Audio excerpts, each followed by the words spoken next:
Hi everybody, thanks for tuning into this webinar, which is a pre-departure discussion for the University of New England Nursing Group going to Samoa on June 10th. My name's Will.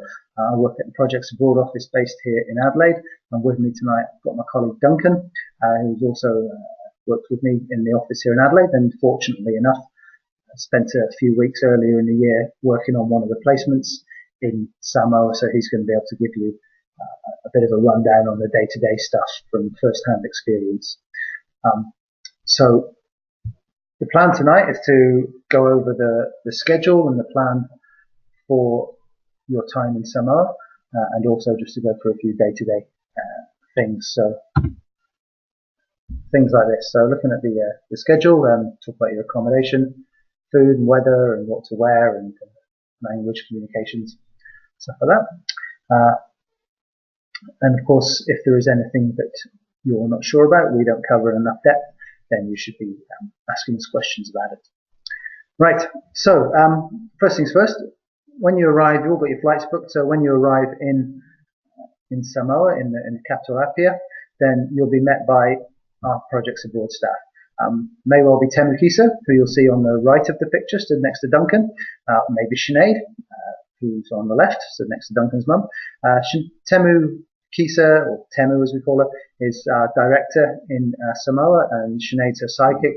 And we've got another 3 other members of staff who you'll meet. So you'll see all of these guys. It's a fairly small place, Samoa, and our guys will always be around, and you'll see them in the evenings when you're doing some of the social events, and you'll have people maybe like Sinead or one of the other guys will be with you all the time anyway, just helping iron out all the wrinkles there.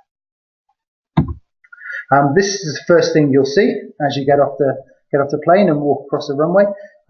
So you'll get through and grab your bags, go through customs, pick up your visa on the way through, which Duncan will explain to you.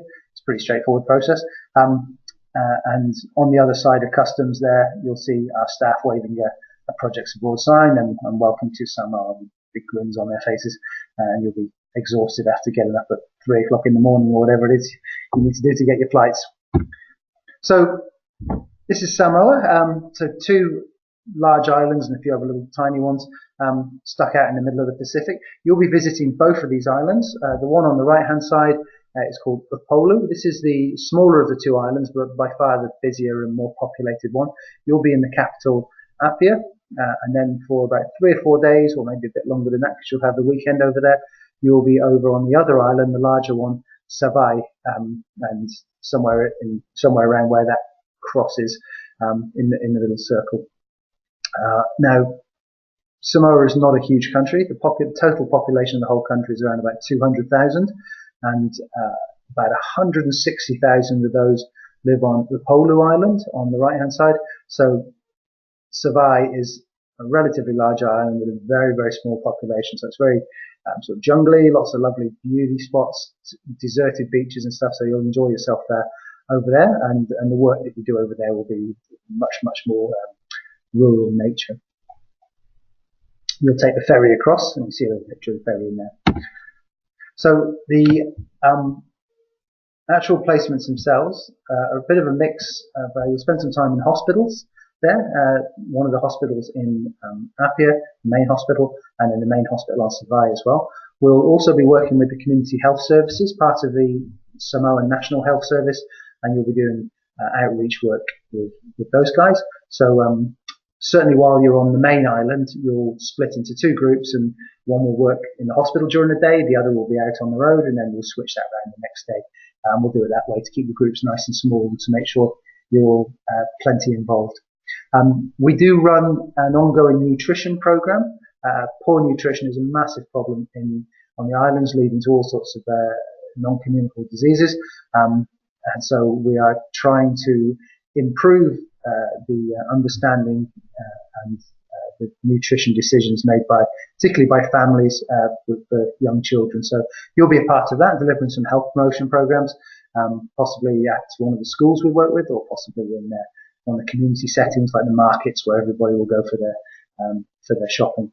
And just to prove that the NCDs are a huge issue on the island, one of the biggest problems facing the Samoan National Health Service, we'll be spending a day with the National Kidney Foundation, going out into doing some screenings out in the community, and having a look around their treatment centre in Apia as well. So that'll be a really interesting day as well.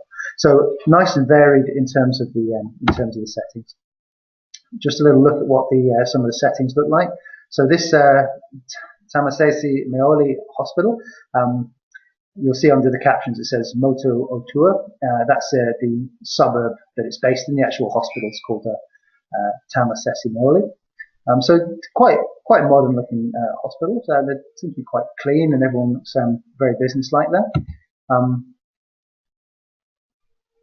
We'll look at some of the staff there, smiling for the photos, and just an idea of the sort of facilities there, which may not be as modern as Australian hospitals, but work pretty well on the islands there. This one, Tuasivi Hospital, is on the island of Savai, the second island, and much smaller.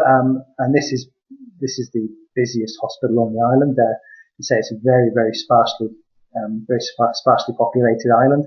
So the outreach work that you do there, taking sort of healthcare out to the villages, will be part of a really essential service that the Samoan National Health Service runs. And just to prove that Samoan islands are subject to all sorts of tropical storms, then the hospitals get flooded as well. Okay, so looking at the schedule,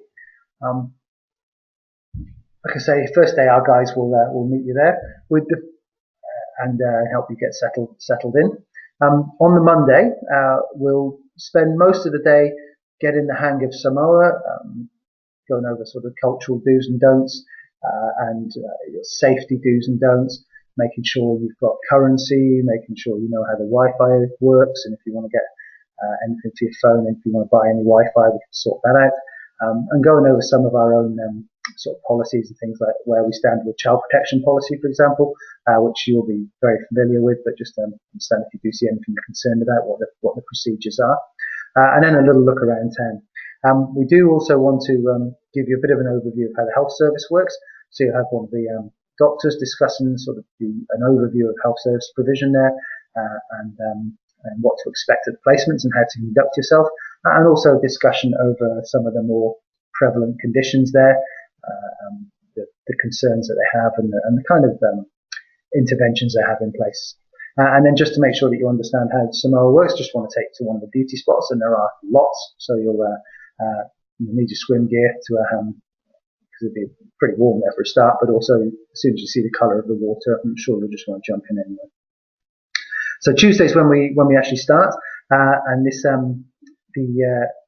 is when you'll be split into a couple of teams. So on that little second dot point where it says hospital work TTM team, TTM is just shortening of the name of the hospital in Apia. So half of you will go with the hospital team, and you'll be looking in various departments and wards there, which will be sorting out which one's going to be of most interest to you. And I think chatting to David, he seemed very keen that you would have a look at sort of the maternity part, for example, and delivery rooms, something which I don't think is part of your degree, so that would be an interesting place. So if we can find some departments which are going to be of particular interest to you, then we'll certainly do that. And the other half will be with the NHS outreach team, so going out into some of the villages, sort of health promotion, screenings, assessments, and whatever treatments might be needed there.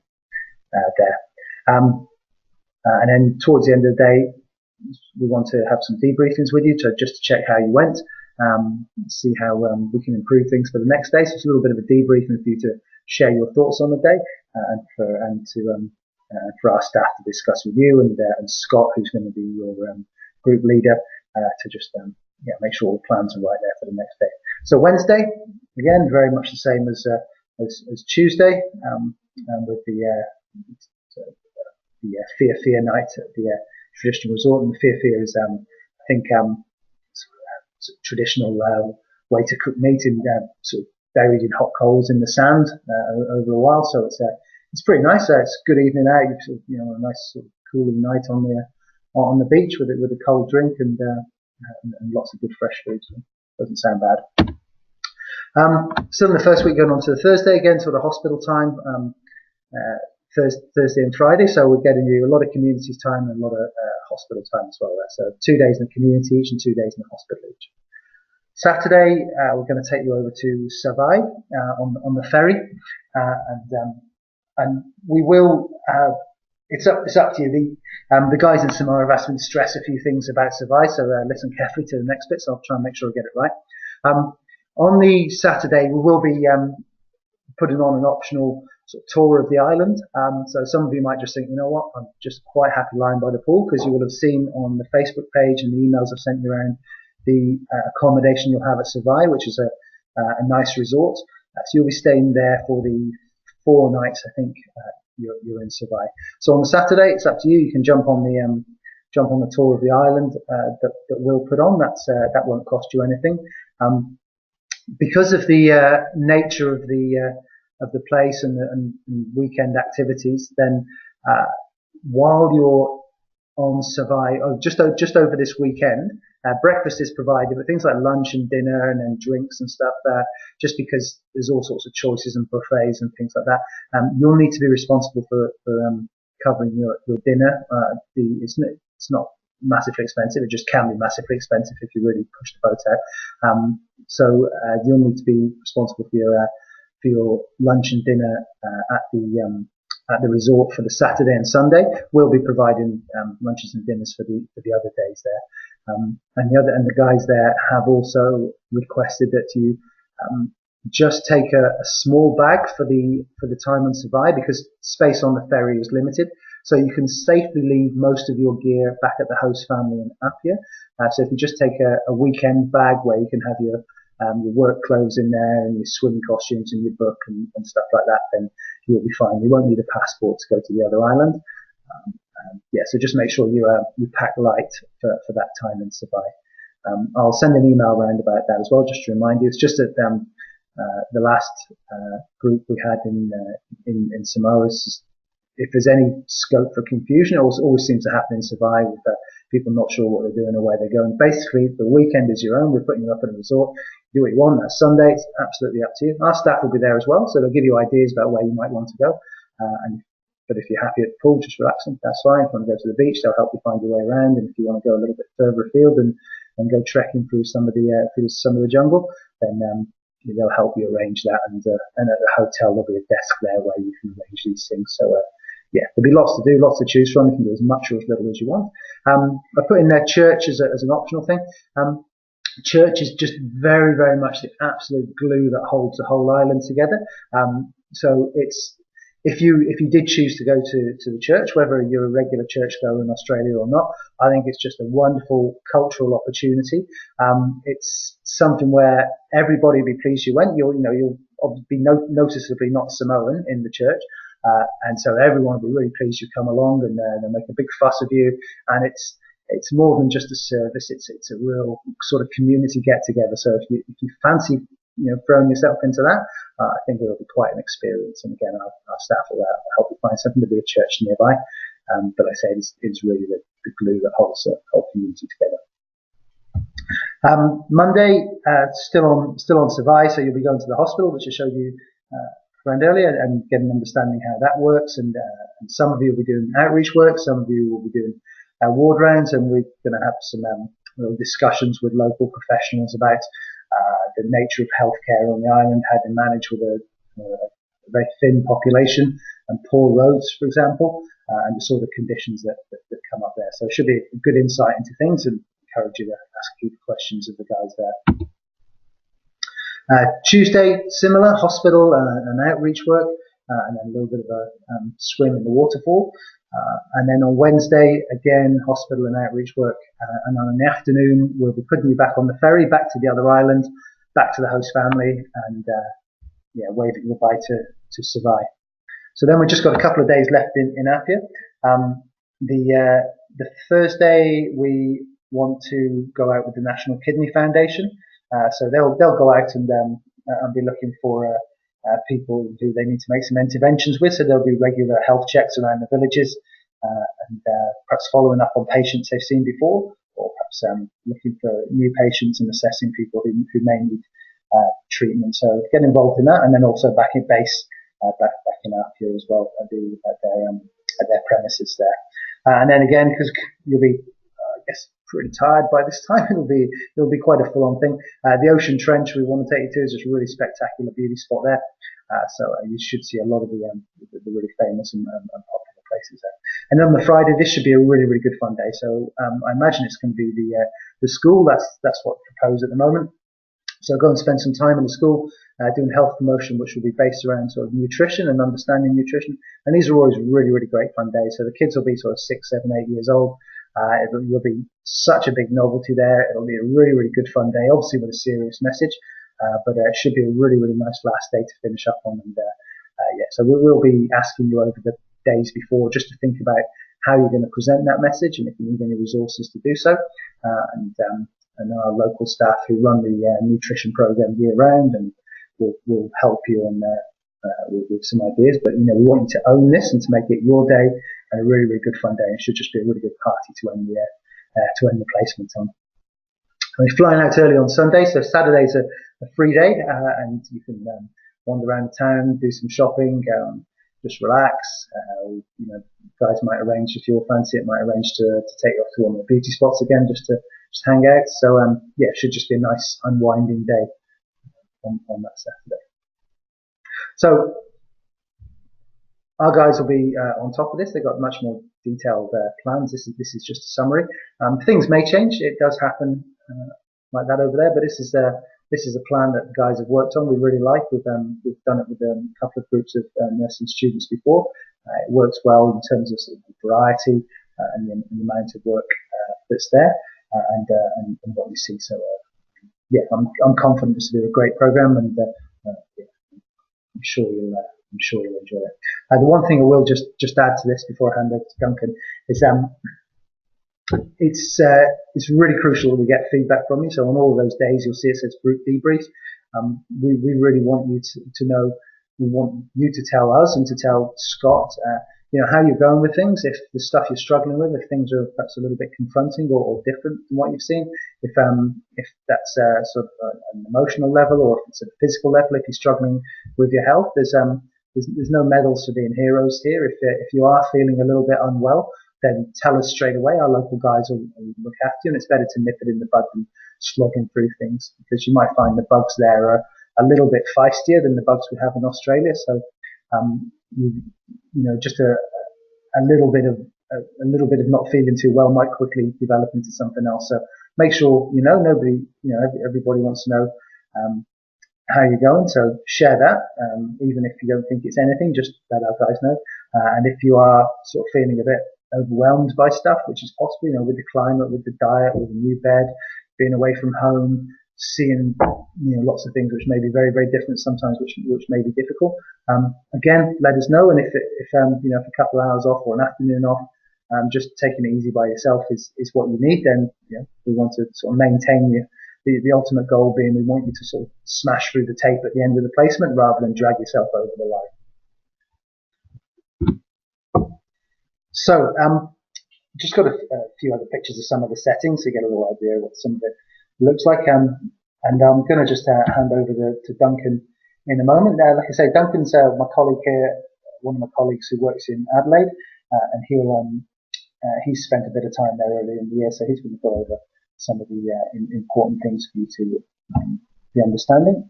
And I'll just switch my mic off and switch Duncan's on.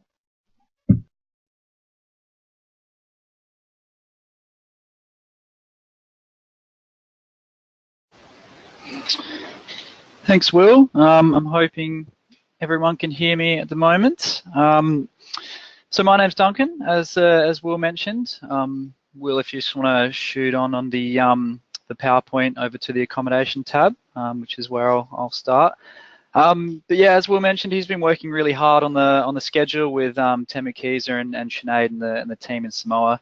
Hopefully, he's done a good job of kind of painting the picture for what you guys will be getting up to on your placement. As you mentioned, as I was only recently in Samoa, thought it might be a good idea to give you a bit of insight from someone who's been, see if I can add a bit of a local flavour, if you like. So I've noticed there hasn't actually been any questions coming through. So if you guys have any questions at all, Will's still here. He'll answer them in the chat for you. We definitely encourage you to get involved there.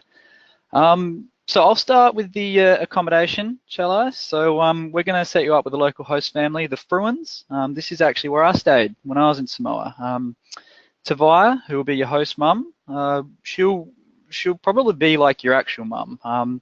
As Will mentioned, or I think he mentioned, I went over with my own mum. We volunteered in a kindergarten together, and so she was with me. But while we were there, Tavia kind of really took over the role of mothering while my mum took a back seat. So that's just kind of the person that Tavia is. So you'll see her there on the right. I'll let you guys guess who's who there. They're my two mums. So call me a mummy's boy if you will, but they're both lovely ladies. So if you look at the picture on the left there, you can see on the map that it's not too far from the main business district of Apia. I mean, if you can call it that. It's about a 15-minute walk into town, or a couple of minutes by taxi. So it's in a good spot. There's heaps of room.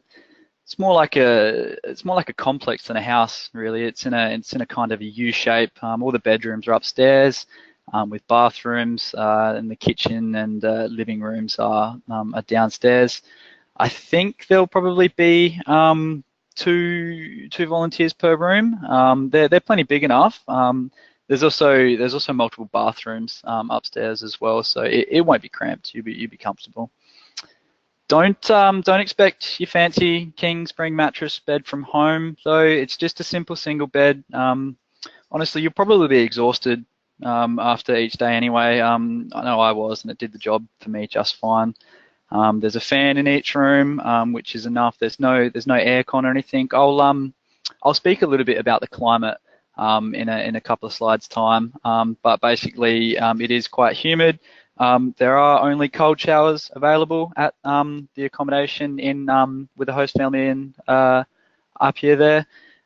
Honestly, you'll be fine with a cold shower. I know I was. It's very humid. My dear old mum there, you can see in the picture, she's nearing retirement and starting to get kind of involved in a few more luxurious cruises, and certainly nowhere really that involves a cold shower. But even she admitted while she was there that with the humidity, it's actually quite refreshing having a cold shower. So certainly don't worry too much about that. So it is a homestay. Chances are Tavia's grandkids will be there a fair bit. Little 7-year-old Farron will probably want to play a memory card game with you. Don't bother engaging with him. He's really good. You'll probably just end up getting embarrassed and constantly beaten by a 7-year-old. I recommend playing UNE with him instead. He's not very good at that. So a bit of self-confidence for you there. Tavia, she'll do a great job of making sure everyone is really comfortable and part of the family. As Will mentioned, there's no medals for being a hero. Tavia, she'll be like your own mum. If you have any concerns at all, let her know. She's really going to look after you. And as Will mentioned, during your time in Savaii, you'll be staying at quite a nice hotel there. So you can probably expect the accommodation there to be quite nice, but still just comfortable by local standards anyway. So I'll get Will to change the slide if I can, and we'll move on. So we'll have a look at food next. There we go. So the food is not going to be scary. I've kind of put a little bit of a rough outline here of what to expect. It's going to be a lot of fruit. I mean, you imagine a tropical island of Samoa, and you won't be surprised. There's the rough outline there of breakfast, lunch, and dinner, and some pictures to go with it. Breakfast is probably going to be toast with various spreads. So they've butter, jam. There's probably even some Vegemite left over from my time in Samoa at Tavia's house. There'll be a lot of fruit as well. Obviously, being a tropical island, fruit's quite prevalent. You'll see on the right-hand side there, those are slices of papaya with a little bit of lime on top. What they really love doing there is balancing out the sweetness of the papaya with the kind of bitter citrusy taste of the lime. It's beautiful. You'll probably have that with breakfast. And for the hipsters amongst us, there's a lot of avocado. I think they're in season. I hope they're in season, but you can definitely have your kind of smashed avo on toast if that's what you like. Lunch, I'm not exactly sure if they're going to be supplying any kind of food on the placements or anything like that, but I know what I did is we made a sandwich in the mornings. So there's obviously bread, you can put kind of eggs or avocado or Vegemite sandwich or something like that, and take a couple of pieces of fruit, so a lot of bananas in Samoa as well, just for a bit of light lunch. So that's pretty easy. Dinner is going to vary a bit. I know, especially at the host family, Tavai is a fantastic cook, and she loves cooking as well. So they're going to be hearty meals. You can see on the bottom right there. There's kind of like the bottom one is a bit of a stew, and it's got some meat. It's got some veg in there. It's very hearty kind of food. A lot of it's served with rice, so there's going to be chicken, fish, pork, and yeah, most of it served with rice. I think in that picture as well, she's also made some homemade garlic bread, which is pretty good of her. I think it was actually my mum's birthday at the time, which is why she made that. But that just shows who Tavai is. So then there's taro in that middle photo there as well. So it's kind of like it's a root vegetable, like a potato or whatever, and they bake it along with some bananas, like starchy bananas, not sweet bananas, and then they cover it in coconut cream. I mean, I say they cover the taro and the bananas in coconut cream, but really they cover just about everything in coconut cream. When you think of Samoa, it's likely that you think of coconuts, and there's a reason why they go crazy for their for their coconuts. If you've ever had coconut cream or coconut milk, from the tin or whatever from the supermarket, it's not the real stuff. The coconut cream you have, or Tavai that she makes for you, it'll change your life. So yeah, the food, absolutely nothing to be worried about. I think she does like her spice to buy when she's cooking, but because there's so many of you, she's probably going to make a few dishes. Some of them might be spicy, some of them probably won't be.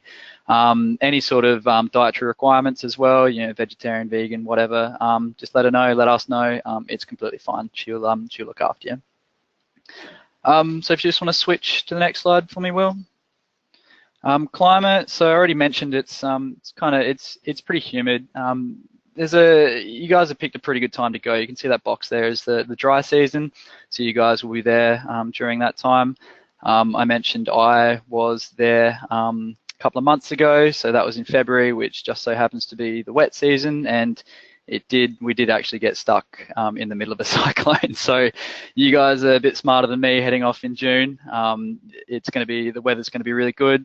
It is a tropical island, so it will rain from time to time, even in the dry season. It's not going to affect anything. It'll be a light sprinkle, it'll go away. The temperature is going to remain constant. You see that little graph at the top there doesn't really vary too much. And it's humid, it's hot and sticky. In the dry season, it's not as bad. So you guys, again, are going at the right time. But again, it just comes down to, you'll be sweating a little bit. It's a matter of, making sure you keep hydrated. We'll make sure you have access to clean drinking water. You can always buy it at a local shop or something as well. It's quite cheap. But yeah, the humidity is the main thing that's gonna make it feel quite hot. So then that's when I mentioned those cold showers are actually going to be very, very refreshing. I didn't even want a hot shower the entire time I was there, so nothing to worry about there. If you jump to the next slide for me, Will. So clothing, what we're going to do is we're going to leave this up to the uni a little bit to kind of dictate the dress code. I think either we or they are organising shirts for you. On your placement, I think you'll likely be wearing these shirts, and you'll be looking to cover your shoulders and cover your knees. So this can kind of be a light dress, perhaps, or if they want you're wearing the t-shirts. So both male and female are probably going to go with the t-shirt and the lava. So you can see all the kids on the right there wearing their lava. It's like, for those of you who have been to kind of Southeast Asia, a sarong. It's kind of like a towel that you wrap around you. It's for males and females. You can see a good example on the left there with our volunteers are just wearing the Projects Abroad t-shirt and the lava. So we'll let the uni kind of dictate the exact dress code. But on our end, for the kind of formal occasions and on placement, we'll be looking to cover the shoulders and the knees. When not on placement, so if you're at a resort or checking out some of the touristy sites on the weekend, or even just chilling at the host family, it's very relaxed. You can wear basically whatever you want, within reason, obviously, but you don't need to worry too much about that. So we jump on to the next slide, please, Will. The language, you can read that there. The vast majority of people you meet will speak English. It's part of the schooling curriculum. It has been for a little while now. So a lot of the younger kids coming through, they start to learn at about age 3. So it's very, very young. You can see in that photo there particularly, that's at a school that we have a teaching placement at. You can see it's all in English because they learn in English. From that young age. So that's going to be, there shouldn't be much of a language barrier. On some of your more rural placements, like maybe in Savaii, the further you go out, the less English will be spoken, and especially in some of the more senior members of the community out there might not speak any English at all. But it won't be too much of a barrier, and where potentially it is, we're going to have someone with you anyway who can translate for you. So with the language, no problems there at all either. Next one, please, Will.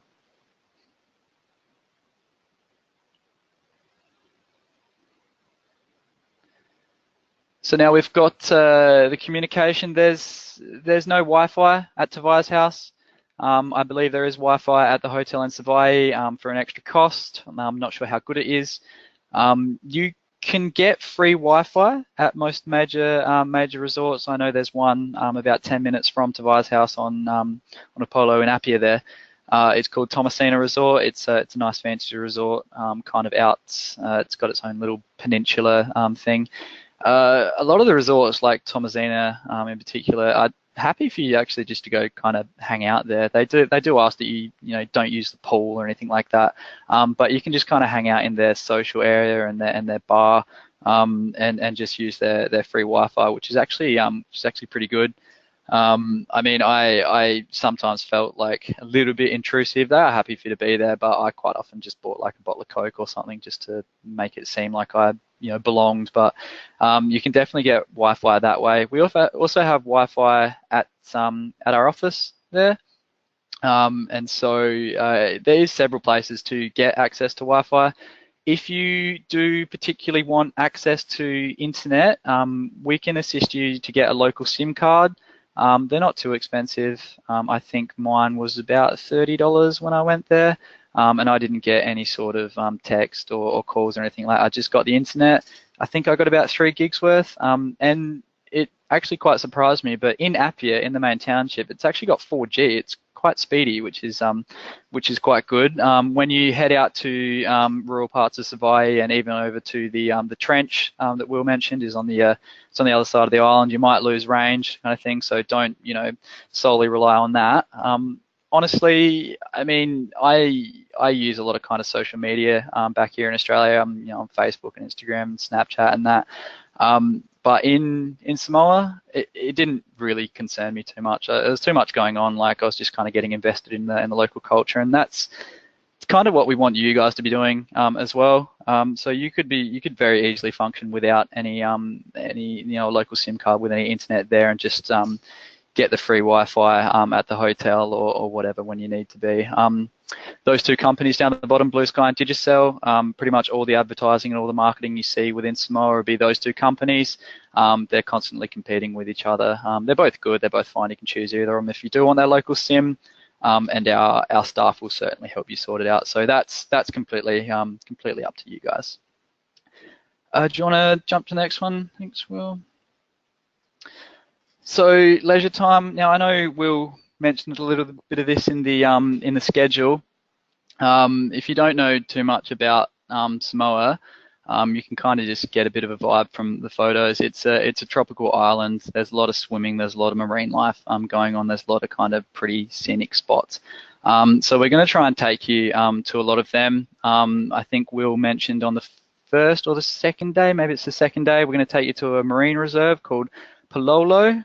That is on the bottom right there. That's the marine reserve. You can go there, you can go swim. There's a little place I think you can hire snorkeling gear where you can, snorkel on the reef. That picture on the top there, that's from Palolo, because it is a marine reserve, obviously. So there's a lot of pretty things to see. You can just swim, kind of hang out. It's all really cool there. On the bottom left is the trench, the Tasua Ocean Trench that Will was talking about. I think we're taking you there on one of the last days. It's on the other side of the island, so it does take a little bit to get there. I think you're doing your outreach work as part of that day because it's out that way anyway.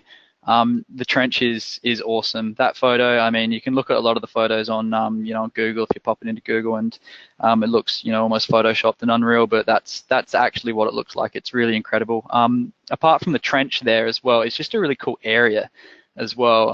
If you go right about 50, 60 meters, it's actually like a cliff with a bit of a drop off that overlooks a big beach, and along the coast there, there's a lot of kind of picnic tables and just places to hang out. There's a little shop there as well. You can go get a drink. You can get, a snack if you want. It's a really, really cool place to hang out. That ladder is quite steep. A lot of people do opt not to climb down. I say go for it. I'm really glad I did. It's really, really fun. It's really cool there. Other kind of activities we're going to organise for you. Will described the Fia night. He actually meant umu when he mentioned that, which is the local dish. They cook a kind of a roast up in hot coals. They let it kind of bake all day. It's really fantastic. The Fia night, that's a cultural experience at a resort that I think we're going to take you to. Fia roughly translates to happy. So happy night, make of that what you will. It's a big cultural show. I think it's different most times, but when I went, it was a few kind of examples of different dances from within Pacific Islands. So, this is, the haka from New Zealand, or what do they do from Samoa and Fiji and Vanuatu and Tonga and all that. So it's a really, really cool night. They have a big buffet there as well full of food. So that's one of the things we'll get you involved in. So that's on Upolu, the main island. Will, if you change slides to the next one, I think that's Savaii, I believe. Yep. So again, more of the kind of same. It's there's less traveled, as Will mentioned, not as many people, so a lot of really kind of deserted beauty spots. The waterfall on the left there, you can swim there. It's got I've got to try and remember. It's Afu Agu waterfall, I believe, which is fantastic there for swimming. On the right there is the canyon treetop walk, which scared me to half to death. I think it's up quite high, but it's really cool as well. And then that bottom right corner probably really just kind of encompasses all of Samoa in general, for what you can expect. So that stuff you'll be doing that. I think Will mentioned the kind of optional tour of the island. I do recommend you jump on. It's perfectly okay not to. We do understand that, the work that you'll be doing can be pretty tough, pretty taxing on you, so it would be nice just to have a day off. But if you can get up for it, there's a lot of really, really cool things to do in Savaii. There's much more as well than just shown in these pictures. So I would recommend you you jump on that one. If you want to go to the next one, thanks, Will. Money, it's the Samoan tala. Really simple calculation. One tala is about half of our dollar, so 50 cents. It's a tiny little bit more, but just for ease, just consider it, just halve it. ANZ is the main bank in Samoa, which is very handy for us, obviously. You can just withdraw money from any of the ATMs just with your standard MasterCard or Visa debit card. When I went, I did exchange a little bit of money in the airport in Sydney, just because I'm the kind of guy who likes to have, just a little bit of the local currency on me when I land. They give you an outrageous rate. So if you did want to do that, I wouldn't recommend changing much over. Honestly, we're going to pick you up from the airport. We supply everything you need, certainly within the first couple of days. And on either the first day or the second day, we'll take you to the local bank anyway. So I'd recommend just waiting until you get into Samoa, and then just going withdrawing a bit of money from the ANZ bank that we'll take you to. You don't need much. I think, as Will mentioned, you do need to kind of work out what you're going to do on the Saturday and the Sundays in terms of lunch and dinner. It's not too expensive. I mean, obviously, if you're going to start putting some drinks in there or whatever, or get a couple of meals, it might add up. But generally, Samoa is not too expensive.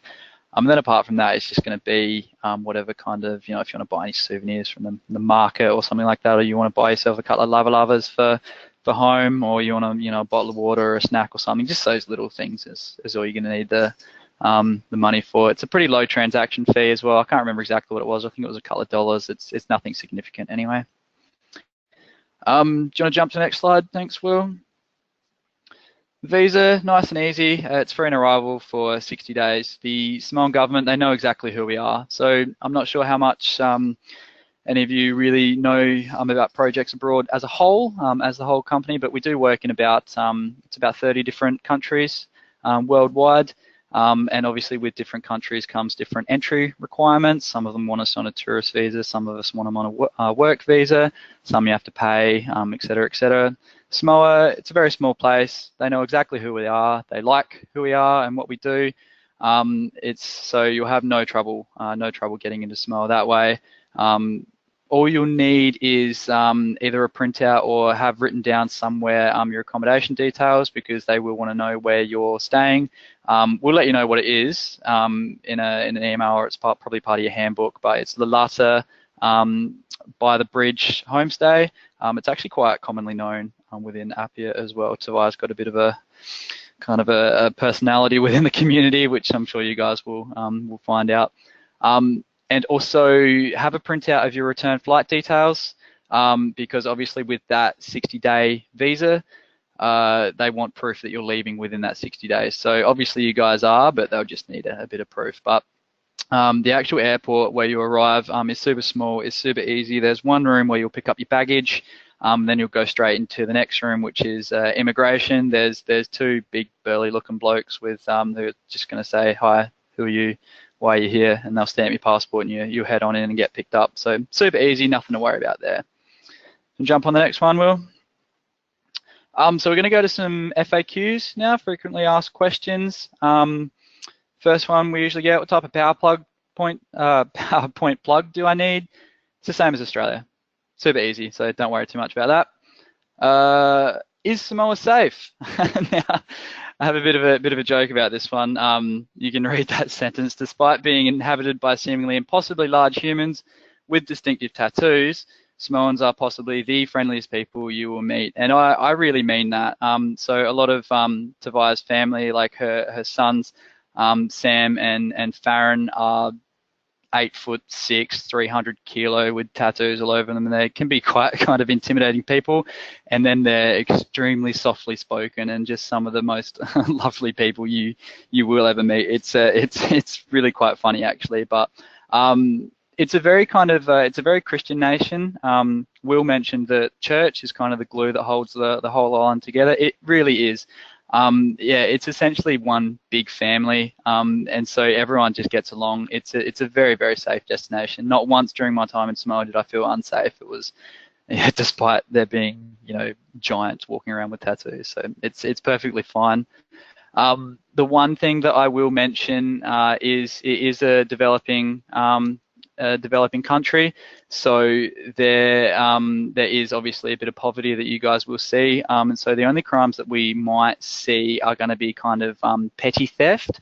So with your phone in your wallet and stuff, don't leave them lying around. If you've got them with you, make sure they're in your pocket, sort of thing. In your accommodation, there'll be either a box that you can lock your stuff in, or in the host family accommodation there in Tavai's house, all the doors lock and she'll give you a key. Even then, just kind of make sure all your valuables and stuff, like if you're bringing a laptop for whatever reason, or whatever you're bringing, an iPad or something, just make sure it's kind of packed in your suitcase or something like that, just in case you do forget to lock your door. Now, I do trust Tavai and all her family with all my heart. They're really good people, but do remember that, say, little Farron, he's only 7 years old. Little Junior that lives with him as well, he's only kind of 9 or 10 years old. And so sometimes, if they see a little bit of an opportunity, if there's money, they don't even know what it means or something like that, they might. I'd like to think they won't, but just to be safe, just be smart about your valuables. But that's the only real crime that you might even see. The next FAQ, any specific dietary requirements? Yes, we can cater for that. I think I mentioned this in the food before. Tavai's a wonderful cook, and then obviously at the hotel as well, they'll be able to sort you out vegetarian, vegan, gluten intolerant, diabetic. doesn't matter, just let us know. I mean, my mum was diabetic, and she was worried about that, and then we got to Samoa, and turns out Tavai is also diabetic, so it was perfectly fine. Just let us know, we can cater. There's all sorts of different food to enjoy within Samoa. I think that might be it for me. Yes, it is that it for me. So now I'm going to jump on the chat. So I still don't know if there's been any questions come through, but if you do have any, please type them soon, and I'll help you out. But I think Will's just gonna wrap it up. So yeah, thanks for listening in, and I'll be here to answer any questions for you. Thanks, Duncan. That's great. Great to hear you had such a good time over there. I'm a bit sick of hearing about it in the office, to be honest with you, but I'm sure all the guys out there are pretty happy to hear it for the first time. So yeah, that's hopefully that's covered off a lot of the frequently asked questions. This picture on the screen at the moment is just some pictures I whipped from the website of the hotel resort you're going to be at in Savai. So it's perfectly relaxing to me. And as I say, we've had lots of students staying there before, and everyone seems to enjoy it. Nice mix of a beautiful spot, nice food, nice place to relax after a day's work and stuff, and nice place to put your feet up. One of the first opportunities you might have after a tough first week. So yeah, look, that's really about all we wanted to say tonight. I'm going to stop recording in a moment, just so the recording's not too long for everybody else.